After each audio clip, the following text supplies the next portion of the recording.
Good morning to you. Welcome to Asake Online. My name is Zenzele Ndebele, and this is the Breakfast Club.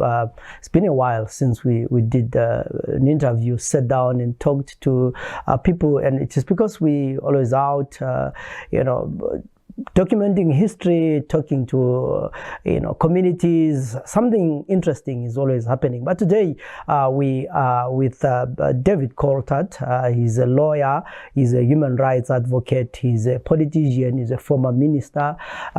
He's also an author. I know a lot of you have seen or read his book, The Struggle Continues. So I'm very fortunate and pleased that this morning I got my signed copy. But I find this book quite interesting, and we'll be in this interview talking about some of the issues that he raises in this book, and we will try in this 45 minutes or so to summarize his life. I know it's a bit ambitious, but I hope that we'll get somewhere, or we'll start somewhere. Yeah, there has always been an interest in what happened, or a link what happened earlier on and what is happening now. And one of the things is how NGOs worked.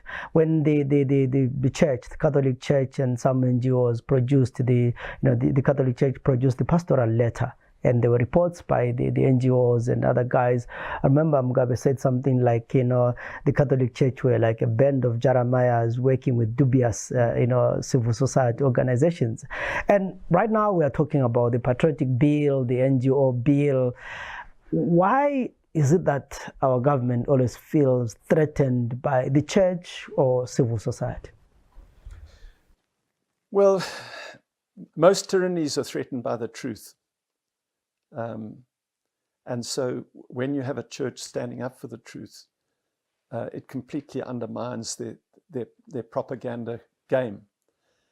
Tragically, the church is not playing the role today in Zimbabwe as, for example, the Catholic Church played in the early 1980s.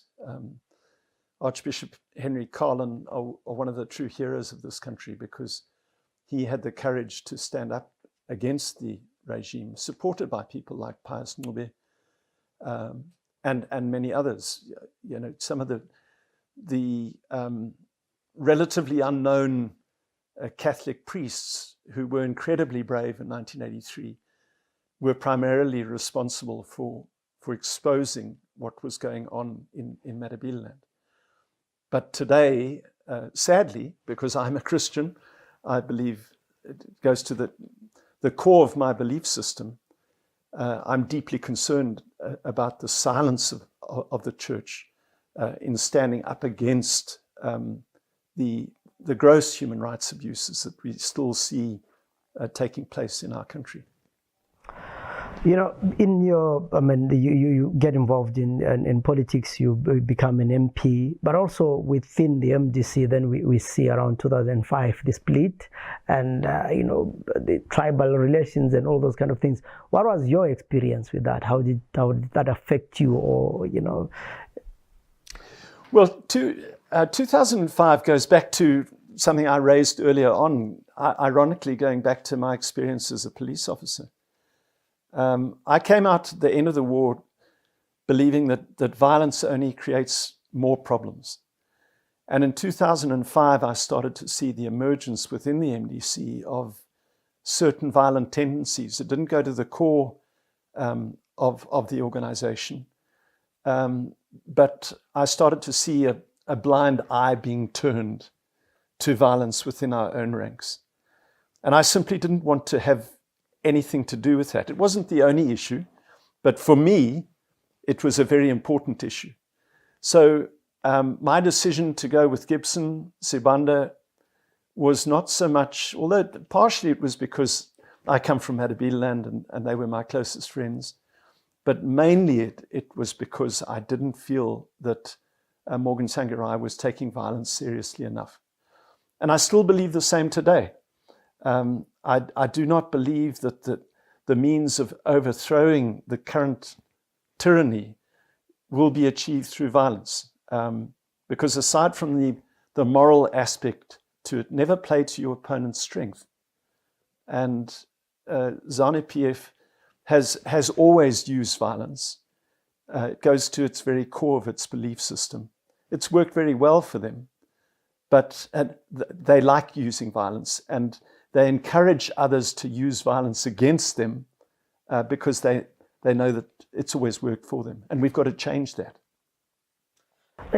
Yeah, you mentioned quite fundamental issues of violence, but one thing that I also find interesting in your career is in 2000, during 2002, you are attacked a lot. You're in the papers. Mugabe always goes after you. You have these white guys who are in the MDC. You're the one who's funding MDC, and you happen to be the treasurer or the legal affairs. In 2013, I mean, not before that, the GNU. You actually elected the Minister of Education. You go to cabinet with Mugabe. You sit. What was the relationship like?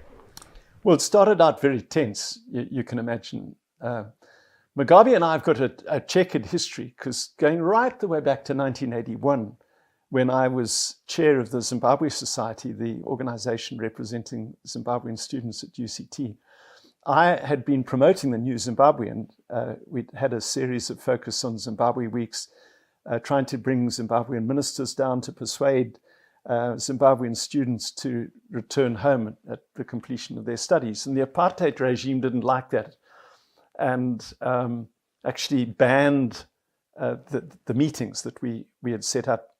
Mugabe heard about this, and he sent me a telegram in August 1981. Personally addressed to me as chair of the Zimbabwe Society. And he quoted from Roosevelt at the end. He painted this glowing picture of the future of Zimbabwe, that it was going to be a democracy that was open to all, that he welcomed all Zimbabweans back. And quoting Roosevelt, he said, "In coming back to Zimbabwe, you have nothing to fear but fear itself." Now, you can imagine, as a young student leader, you get this personal telegram from the Prime Minister out the blue. And I thought that Robert Mugabe was the bee's knees. I just thought, this is quite a remarkable leader. So when I came back in 1982, Mugabe was actually someone I really looked up to. And even when Gukurahundi first started, my friends, my wife will tell people that I defended Mugabe.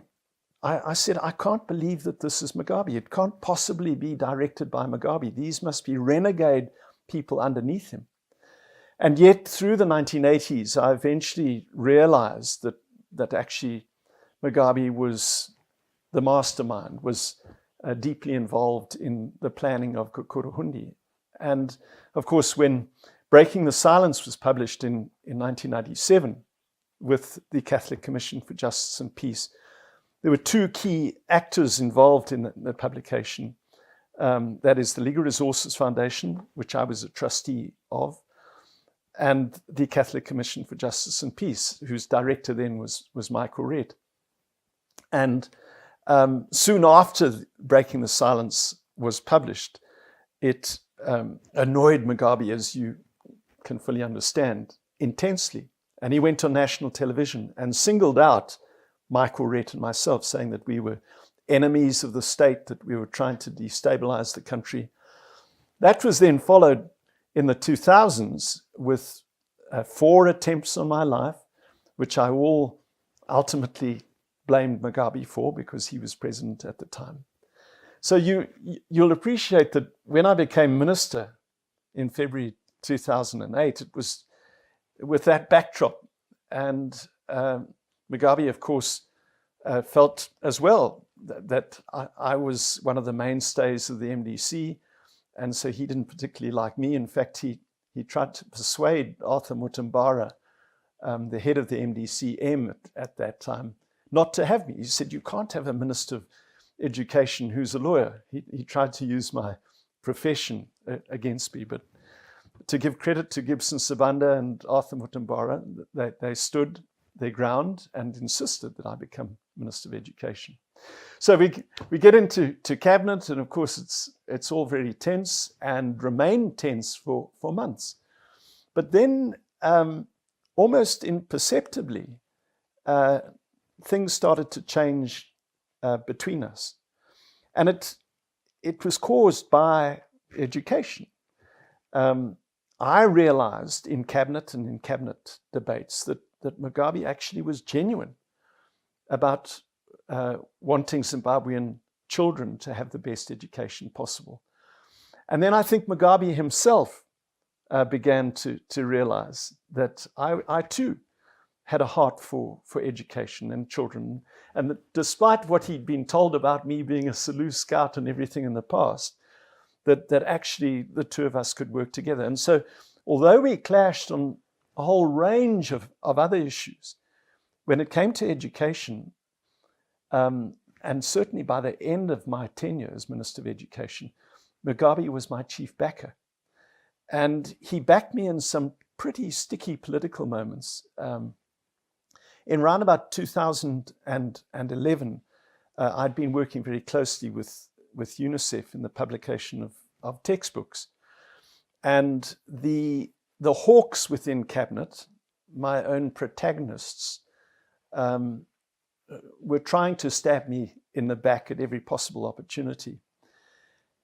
We don't have time to go into the detail now, but suffice it to say that the accusation was leveled against me that the commercial tender award for the publication of textbooks, which was given to one company, had been manipulated by me with two things in mind: that I'd manipulated it for corrupt purposes and that I'd got it backhanded, but also that it was part of a regime change agenda, because the company which was awarded the tender had also been awarded tenders for the publication of textbooks in Iraq and Afghanistan. Notwithstanding the fact that the tender process was done in Copenhagen by UNICEF, which I'd had nothing to do with, this was then raised in cabinet as proof that I was corrupt and that I had this sinister regime change agenda through the publication of textbooks. And it got very serious. There were articles in the Herald, spurious, completely false articles, and it was brought up in cabinet one day with my protagonists in ZANU-PF, many of whom are still in government, hardliners, raising this argument. And it was Mugabe who came to my defense. It was Mugabe who said, hold on, wasn't this tender done in Copenhagen by UNICEF? Aren't the textbooks which have been published the same textbooks we've used for 15, 20 years? And how can this possibly be part of a regime change agenda? And so I think that story, more than anything else, illustrates how Mugabe and I ended up. There's one interesting postscript. After I left education in 2017,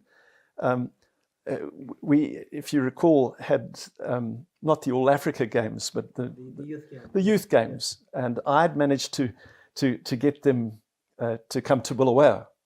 Although it was going to happen after my tenure, I had organized all of that. And in the run-up to those games, when the technical aspects of getting White City Stadium properly organized and the swimming pool here in Bulawayo properly organized, when that started to go awry, Mugabe said to the minister, you better get Coltart involved again. And so I was pulled in a peripheral way to assist in pulling commercial companies together to back that exercise. And it does illustrate that even after I'd lost power, I beg your pardon, not power, but lost my tenure as Minister of Education, Mugabe still had some respect. And I'm pleased that our days ended that way, because although obviously I hold Mugabe responsible for Gukurahundi and responsible for terrible human rights abuses, there was another side to the man, as there is with most of us. Yeah, you because of time, but there are, you talk about these attempts on your life, but when you were minister, you had, I think you didn't take the nice packages of Mercedes-Benz. I think you had a modest car. I didn't see you around with security. But what was the thinking behind? Did you feel threatened? Well, let's talk about the cars, first of all. When I came into office in February 2009, we had 8,000 schools shut. We had 109,000 teachers basically not attending school. And when I met with union leaders, I had to persuade teachers to come back into school, pretty much as is the case today, tragically. And I felt that if I was arriving at meetings in a brand new Mercedes-Benz, how would I ever be able to persuade teachers and the trade union leaders that they should take a dramatic cut in their salary? So that was the background to that. Regarding the security aspect, I was allocated security details, but my feeling was that actually people are your greatest security. If you've got nothing to fear from people, if you've done nothing wrong, generally people will guard your back. And that certainly has been my experience. It is not obviously foolproof. It's not absolutely certain. But I felt that I didn't need a phalanx of security guards. And in fact, I felt a lot safer driving myself because of the standard driving than having somebody else drive me.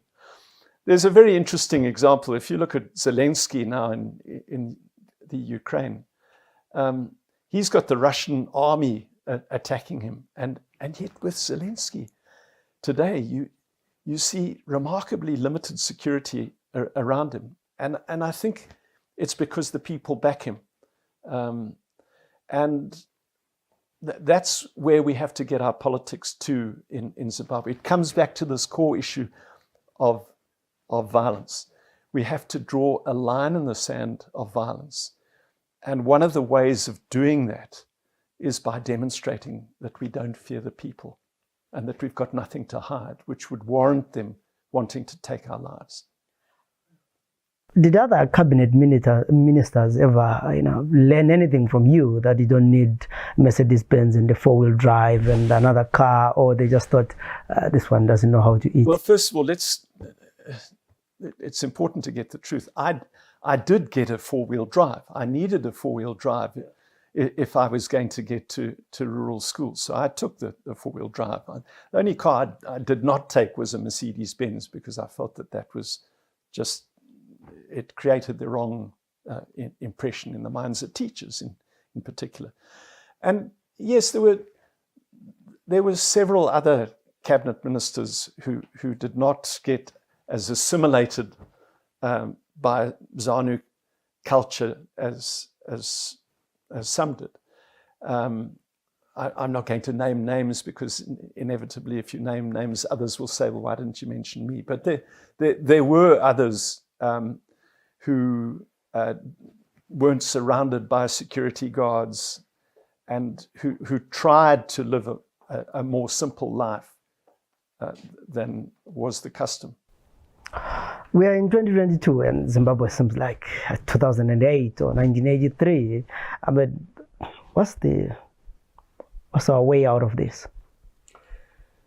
Well, we've got to go back to basics, and the basics include believing in constitutionalism before. We had a long struggle to get to the 2013 constitution. The tragedy is that 2013 constitution has never really been implemented. It certainly has not been implemented in spirit, but also in letter, it has not been implemented. And so we have a variety of subsidiary legislation which is contrary to the Constitution, and many of our policies are contrary to the Constitution. Let's take media, for example. The Constitution is very clear. It believes in freedom of media. It says that state media must be independent and must allow a diversity of opinion. That has never happened. We still don't have a single genuinely independent television or radio station in this country.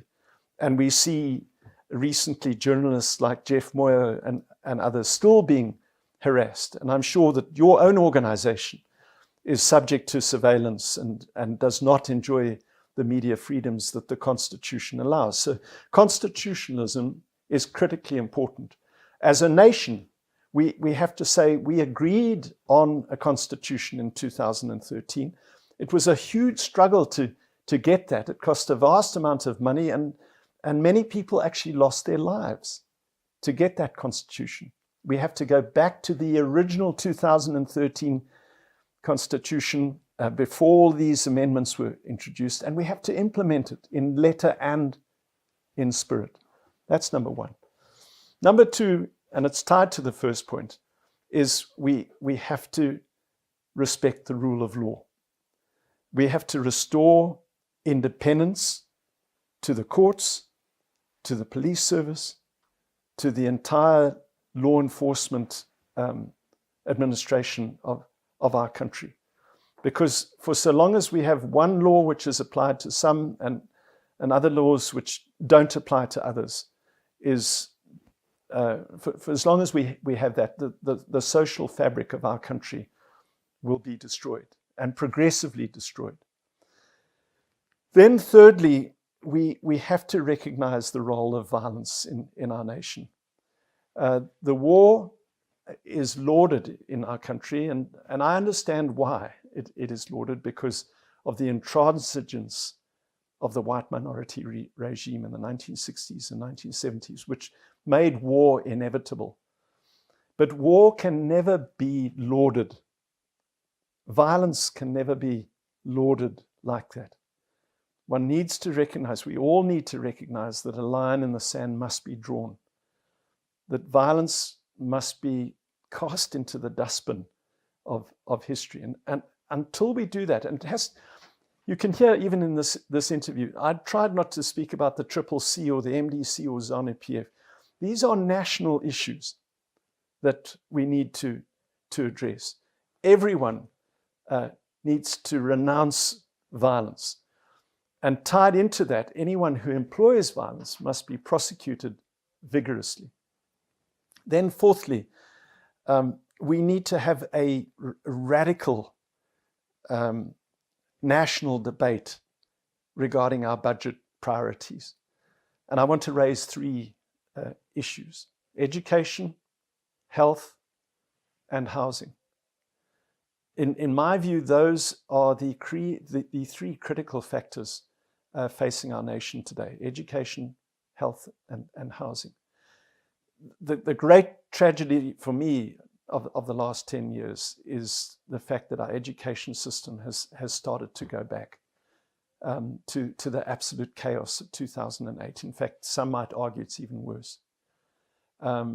We need to completely, radically change our budget and our approach to education. We'd need another few hours to discuss this, but these are some of the things that we need to do to go forward. But to get there, and that's the critical thing in 2022, we have to respect the Constitution in relation to the electoral process. That means all Zimbabweans over the age of 18 must be entitled to vote, whether they live in this country or whether they live outside the country. That's number one. Number two is that the Zimbabwe Electoral Commission has to be compliant with the Constitution. It must be independent, not just on the face of it be independent, but practically, realistically be independent. And then finally, you can't have a free and fair election without a genuinely independent media. And we don't have enough time to get independent radio and television stations going. But we do have enough time, if there's political will, to transform our state-owned media into media which complies with the Constitution and is genuinely independent. These are the very foundation stones of any thriving democratic state, what I've set out today. And until we get the entire nation focused on that, not so much focused, as I say, on ZANU-PF or CCC, we've got to get focused on what is in the best interest of our nation. And I don't think that anyone can argue that those factors are key to the success of this country going forward.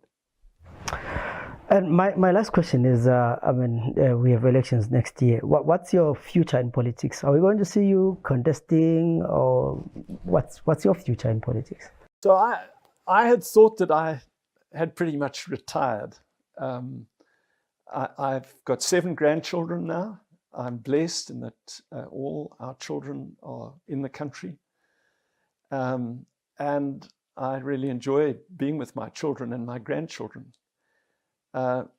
In 2019, my wife and I were on holiday in South Africa, and suddenly we started to get the news that my name was being nominated for the Congress, the MDC Alliance Congress in Gweru, which eventually occurred in May 2019.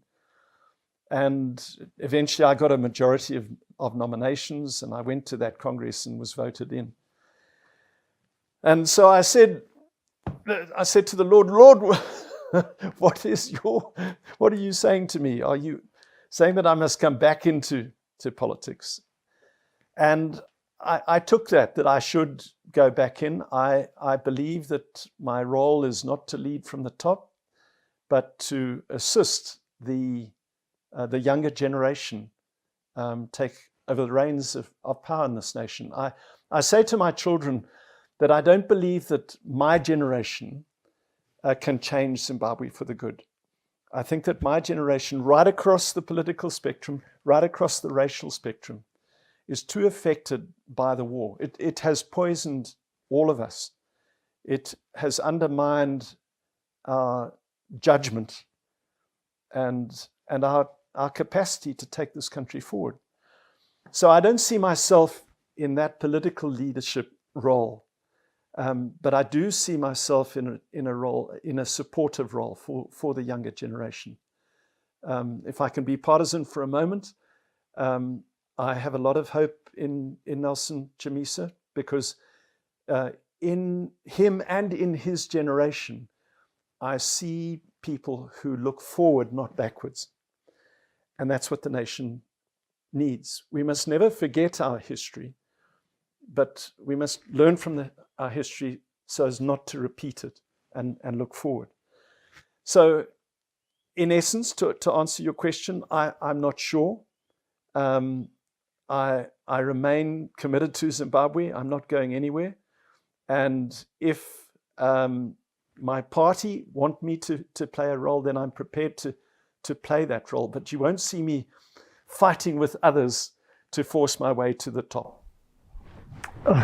Yeah, I think on that note, thank you very much. And you ended on a good note that I think we need to look forward and not forget our history, but not really to be held down by the past and the fact that probably our country is always on an election mode, is always on the fighting mode, and young people across the political divide need to think that there is Zimbabwe beyond the current leadership, and we should not fight until we destroy everything that we have. And this was a discussion that I had with David Coltart, who's a lawyer, who's a human rights activist or a human rights advocate and an author. And he has vast experience, because he saw it in the 70s during colonialism. He has been with the Zimbabwean politics from 2000. So he can relate as he talks about the changes that happened over the years. And I wish we had more time to learn from him, but for today we'll leave it here. Thank you very much, David Coltart, for sharing with us your story, and I hope it will ignite a lot of debates, a lot of arguments and discussions on the Zimbabwean politics. My name is Zenzele Ndebele. Until we meet again in other programs, have a good day.